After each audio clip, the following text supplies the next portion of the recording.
चूंकि टीएमसी या अन्य दलों ने समय समय पर सुप्रीम कोर्ट का दरवाजा खटखटाया, तो इस गहन पुनरीक्षण के काम के लिए 750 न्यायिक अधिकारियों की नियुक्ति की गई। उन 750 न्यायिक अधिकारियों के द्वारा जो विश्लेषण किया गया, उसके आधार पर कल चुनाव आयोग का फैसला आया और उसके अंतर्गत 60 लाख में से तकरीबन 27 लाख लोग अपात्र पाए गए।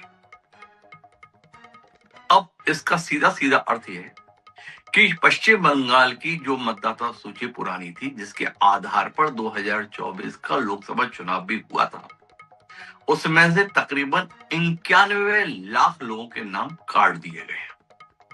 पूरा बवाल इसी को लेकर है। सत्तारूढ़ तृणमूल कांग्रेस का मानना है कि यह उसे सत्ता से अपदस्थ करने के लिए रचा जा रहा सुनियोजित षड्यंत्र है, जिसमें सत्तारूढ़ केंद्र सरकार के इशारे पर चुनाव आयोग काम कर। ये जो 91 लाख वोट काटे गए, इसके संदर्भ में कल टीएमसी का प्रतिनिधि मंडल चुनाव आयुक्त से मिलने के लिए पहुंचा था। मुख्य चुनाव आयुक्त से मुलाकात के बाद तृणमूल कांग्रेस का कहना है कि बहुत ही अपमानजनक व्यवहार उनके साथ हुआ। मुश्किल उन्हें 7 मिनट का समय दिया गया और 7 मिनट बाद उन्हें गेट आउट कह दिया गया। इसके ठीक विपरीत इलेक्शन कमीशन ऑफ इंडिया के द्वारा एक ट्वीट किया गया और इलेक्शन कमीशन ऑफ इंडिया ने सीधे तृणमूल कांग्रेस को निशाने पर लेते हुए जिस प्रकार का ट्वीट किया गया, वो अपने आप में ऐतिहासिक है। उस ट्वीट में सीधे कहा गया कि तृणमूल कांग्रेस स्पष्ट तौर पर समझ रही कि इस बार पश्चिम बंगाल में चुनाव भेदभाव रहित रहेगा, बिना डर के होगा, बिना प्रलोभन के होगा, बिना कब्जे वब्जे के द्वारा होगा। सीधे तौर पर ये ट्वीट अपने आप में राजनीतिक हलकों में बेचैनी पैदा कर गया है।